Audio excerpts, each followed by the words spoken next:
Good evening. This is the Angry Capitalist.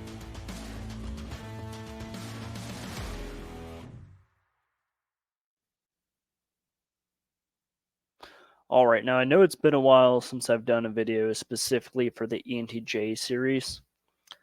Speaking of which, if you like the content that's targeted more towards the MBTI type ENTJ, and you want to see more of that, I have created a playlist on the channel, so go ahead and check that out. I've had a few people commenting, wanting to know about topics that I've already covered. So if there's something that you want to check out, or if you just want to browse around, go ahead and check out the ENTJ playlist once again on the channel. If you enjoy this kind of content, please do hit the like button, subscribe, and ring the bell. You could select personalized if you're mainly interested in the content related to ENTJs. However, if you also like my content regarding business and economics, go ahead and select all. Further, before we get started in the topic for this video, just so I don't forget, if you have something relevant to MBTI that you would like me to cover, provided it's something I'm comfortable talking on, go ahead and drop that down in the comments below. Now, the topic for today's video will be rhetoric and persuasion as it pertains to ENTJs. Being the commander personality type, I view a lot of this is coming quite naturally. That being said, however, I think taking a bit of time to be intentional and to make a real study of it can make all the difference and improve any outcome or goal that you're trying to achieve. Okay, now getting into it. So briefly, rhetoric is the discipline of persuasive communication. This was first developed both in ancient Greece and then later in ancient Rome. Within this, there are, and as a brief caveat, I am extrapolating information when it comes to rhetoric and persuasive communication for our purposes, just to make things a little bit more condensed. And the way that I'm going to be explaining this is via components and styles. Now, within rhetoric, there are 3 primary components and 3 styles that I will be discussing. First off, for the components, these would be ethos, pathos, and logos. Ethos or ethos would be trustworthiness. Being trustworthy based upon the subject's ethics or the subject's ethical code.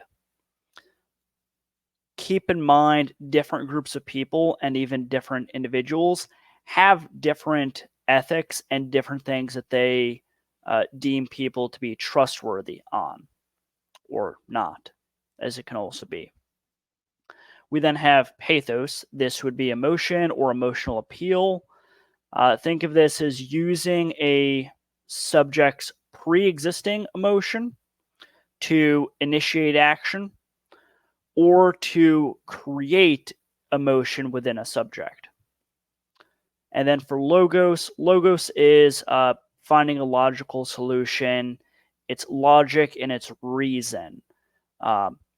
Think of this as using logic to justify a course of action via reasoning. Now, when it comes to these 3 different components, most individuals, they will use one component at a time. Those individuals, likely ENTJs and a few other personality types, with natural skill and a little bit of experience, even without diving into these, will likely blend 2. Someone who is well trained will utilize all 3. However, individuals in the process of mastering rhetoric, they will adjust the component and the amount and exact composition to their subject or audience to communicate to them most effectively. The most important factor that I want you to take away from understanding components is not to just know which component you're best at. It's knowing what component your audience will respond to best in the way that you want them to. Know your audience and adjust what you're doing and how you're communicating based on who they are. Before we go too much further, I'm going to go ahead and deep dive a little bit more into these components. So for ethos, it's trustworthiness and credibility. You can give personal anecdotes, you can reference studies, you can give credit to your source material. For example, what we know about ethos, pathos, and logos largely comes from Roman, mid to late Roman rhetoric. Earlier Greco-Roman rhetoric was very direct.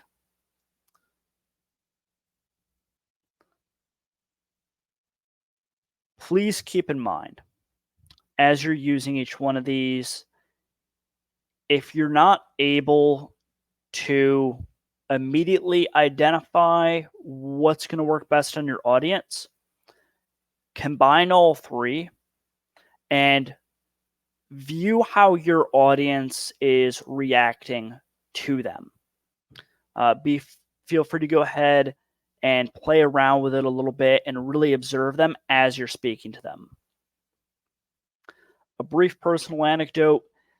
Given my cognitive function, ENTJ, as well as my personal temperament, if individuals try to convince me or they try to persuade me via pathos, I will immediately become suspicious of them. Likewise, if we over-index on logos with a feeler, someone who really uses FE/FI, they may perceive you as being overly cold and callous, and they may turn away from you for that reason. Okay. Now, when it comes to pathos and emotional appeal on that note, keep in mind that you want to appeal to their emotions and how they feel. Trying to reach out to someone to gain sympathy or pity is typically not very effective. Rather, individuals tend to respond best to people who communicate to them and how they're feeling already. So it's way easier to convince people to act if you call out their emotional state, you give it some kind of validation, and then you can direct it. You'll often see this with politicians as an example. Every American politician out there, probably ever, will often get up on stage and say you should be angry about something, you should be outraged about something. And they will take a pre-existing emotion that lots of people have and direct it where they want it to go. When it comes to logos, as we've already said, we don't want to over-index on that. However, whenever we're trying to communicate and persuade our audience, it's a good idea to have a logical backing. Even if that logic is not necessarily fully correct, if you're following a line of reason that people can understand, even if a communicator leaves stuff out, which I don't like, but it happens. Even if a communicator is leaving stuff out or omitting certain facts, if an argument sounds reasonable and it has a basis in some kind of logic, it's going to be that much more compelling for people to be able to understand and go along with. Next, we have styles. So I'm slightly twisting the definition on these styles. You can go ahead and find more information about it, but I did find this to be a little bit tricky to dig up. And the way it was presented to me previously, based on different source material, was just very difficult to compartmentalize, so I reduced it down quite a bit. Getting into it, we have Greco-Roman. As I said earlier, this is very straightforward. This can use any component and any variety of components, but problems, situations, solutions, and desired courses of action are directly communicated, perhaps as a story, much like how I've communicated to you as of now. In contrast, however, we have the, as it was described by Mullen of Greece, and this was during the reign of the Roman Emperor Caesar. It was called Eastern at that point in time. Now, given their geography, this was likely Persian. I wasn't able to find a concrete answer on exactly who they were referring to, but it was likely Persian. I, however, prefer to refer to it as poetic. So, the poetic style of communication, it uses a lot of metaphor, simile, and rhythmic speech patterns. Think of it like this: you're trying to communicate in order to appease, amuse, and flatter the audience despite what is being said. Effectively, this was likely developed to tell an emperor or an akin figure bad news and covering it up with overly poetic sentiment and speech pattern to try and keep them from having you beheaded. Third, this would be blended, or as I'm coining it, Molinistic, after Mullen of Greece. This is injecting elements of poetic speech into your otherwise direct communication, using well-timed and witty metaphors, often within a story context, throwing in bits of simile, jokes, or puns, and additionally, and most importantly, ensure that your vocal pattern and tonality, volume, and strategic pausing has a unique and purposeful rhythm. If you take a moment to stop and think, although I do tend to be fairly monotone, I try to use a lot of very specific pausing and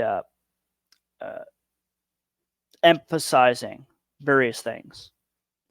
On that note, one thing that I do want to emphasize that is extremely, extremely powerful is strategic silence. Saying something and then shutting up, or being quiet for a bit, or if someone is being a bull in a china shop, right? And they keep talking and talking and talking, and they get all emotional and they're overacting. Once they try and get you to say something, be quiet for a sec. You can also combine this with direct eye contact.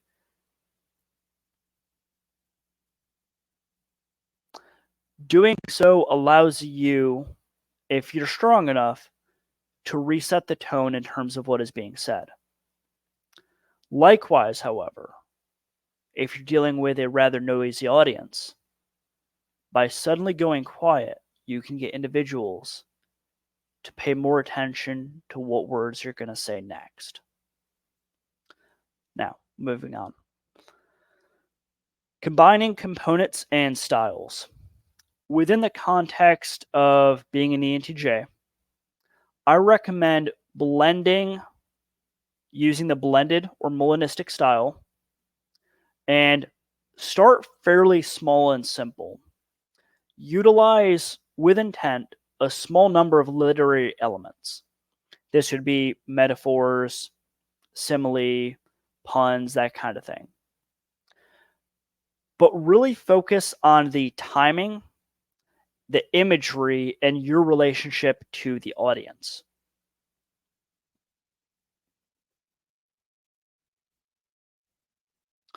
Remember, positioning and timing over volume or power. Once again, even if you're fairly new to practicing rhetoric with intent, if you start by putting your focus on the positioning of your words and the timing and flow of what you're saying, even a relative novice is going to overcome those individuals or groups of people that attempt to rely on volume or power. Now, when I say power, I'm referring to those individuals who will attempt to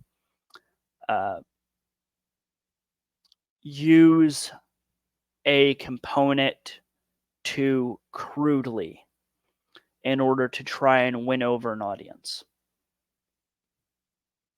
Likewise, study your subject and or audience. Who are you talking to? Are you talking to a thinker or a feeler? During this discussion, I haven't used a whole hell of a lot of pathos, have I? I'm fairly confident that within this video, I am speaking to thinkers. When I am speaking to individuals who are feelers, I adjust myself accordingly. Further, getting on to the subject of ethos once again. Do they hold suspicions of academia, government, or large corporations? Are they religious, perhaps? Why is that important? Well, for example, if you were speaking to largely practitioners, people who practice a specific craft, whether they be white collar or blue collar, given today's current climate, there is a high degree that they are very suspicious of academia. Likewise, depending on who you're speaking to, they may trust or distrust government. The same can be said for large corporations. Further, if they are potentially religious, what can we glean about their religious background that may be able to give you an advantage? As an example, and this is kind of fucked up, in my estimation, if you were speaking to a contemporary Western culture, if you study the kinds of religious texts that they tend to have, you can speak akin to how people speak within those texts. The same can be said for Islam, or the same can be said to an extent of Buddhism, or even Hinduism, who are some of the great figures and that have arrived within that religious context. Can you use similar speech patterns to communicate to them, to have a sense of familiarity with them, even though you're not saying, potentially you're not even saying anything outright religious? But if you know that background, you can speak to it, and it'll be familiar to them, and they may be more likely to trust you or believe you based off of how you're speaking. Of course, however, you can use literary elements for your style of speaking that can border on the religious. Just know that may be polarizing. Knowing your subject and then simply adjusting the amounts and context of each component you're using and observing their responses as you go is going to be, in my estimation, one of the most difficult, but perhaps most effective things you can do within this. I'm going to round this off by going over a few additional tactics. Deactivate criticism. Calling out your own shortfallings or obvious weaknesses in such a way as to prematurely remove material from your critics. Well, I'm not a huge fan of rap as an art form. I believe it was Eminem. I believe he did this in one of his early works that became very popular. He, I believe, also used this quite frequently throughout his career. Tactical empathy. You can mentally or openly lay out in strong man, not straw man. And now, if you're not familiar with it, strong man is you build up the case of your opponent. So lay it out in strong man your audience's or opponent's position. Then adjust and redirect it as you deem fit. Now, what I mean by that is having an understanding of your opposition, of the opposing case or position, laying it out, giving it some kind of validation. Like, I understand where you're coming from. I understand why you feel that way. You can use mirroring. That being said, it seems like X, Y, and Z. It sounds like X, Y, and Z. And giving honor to the way people feel is a very strong way to do that, even though they're fucking wrong. So you can honor what they feel and say, hey, I understand why you feel that way. Then interject in a counter argument of pathos, that being emotion, or using logos to defeat their position. This also goes back in again to the idea of cutting off your opponent's legs. So if you lay out their case before they get a chance to lay it out, you can cut their legs out from underneath them. Further, the tactical pause, I touched on that briefly earlier. That is using silence to build tension, regain attention, or allow your subject to think on something you just stated. Next, we have tonality. Via tonality, that being the flow and the tone of your voice, even a 100% by word logos, like if you read it out, this would be a logos argument or a logos case, can be built through poetic rhythm, can be built into a poetic rhythm to have a somewhat pathos effect upon the listener. You can say things that are very logical, and you can input pain or sadness or righteous indignation into the way that you're speaking and have a poetic element to it. And that, in my opinion, can be a very, very deadly combination. That combination at the end there, in my estimation, I think is one of the most effective ways of communicating that individuals with the ENTJ personality type may be able to use. Saying things that are factual and logical, but adding poetic rhythm and using your tonality to impart an element of pathos. So, if you are familiar with Rhetoric and you have anything that you would disagree with or that you would like to add to this, please do go ahead and drop that down in the comments below. Likewise, if there's anything you're curious about or anything you would like me to expand more upon, drop that down in the comments below as well. I'm going to try to do more videos in regards to ENTJs as of late. They may still roll out fairly slow, but your engagement and interaction is something that I really love. So keep it up. and I'll keep making this kind of content. With that, thank you and have a good evening.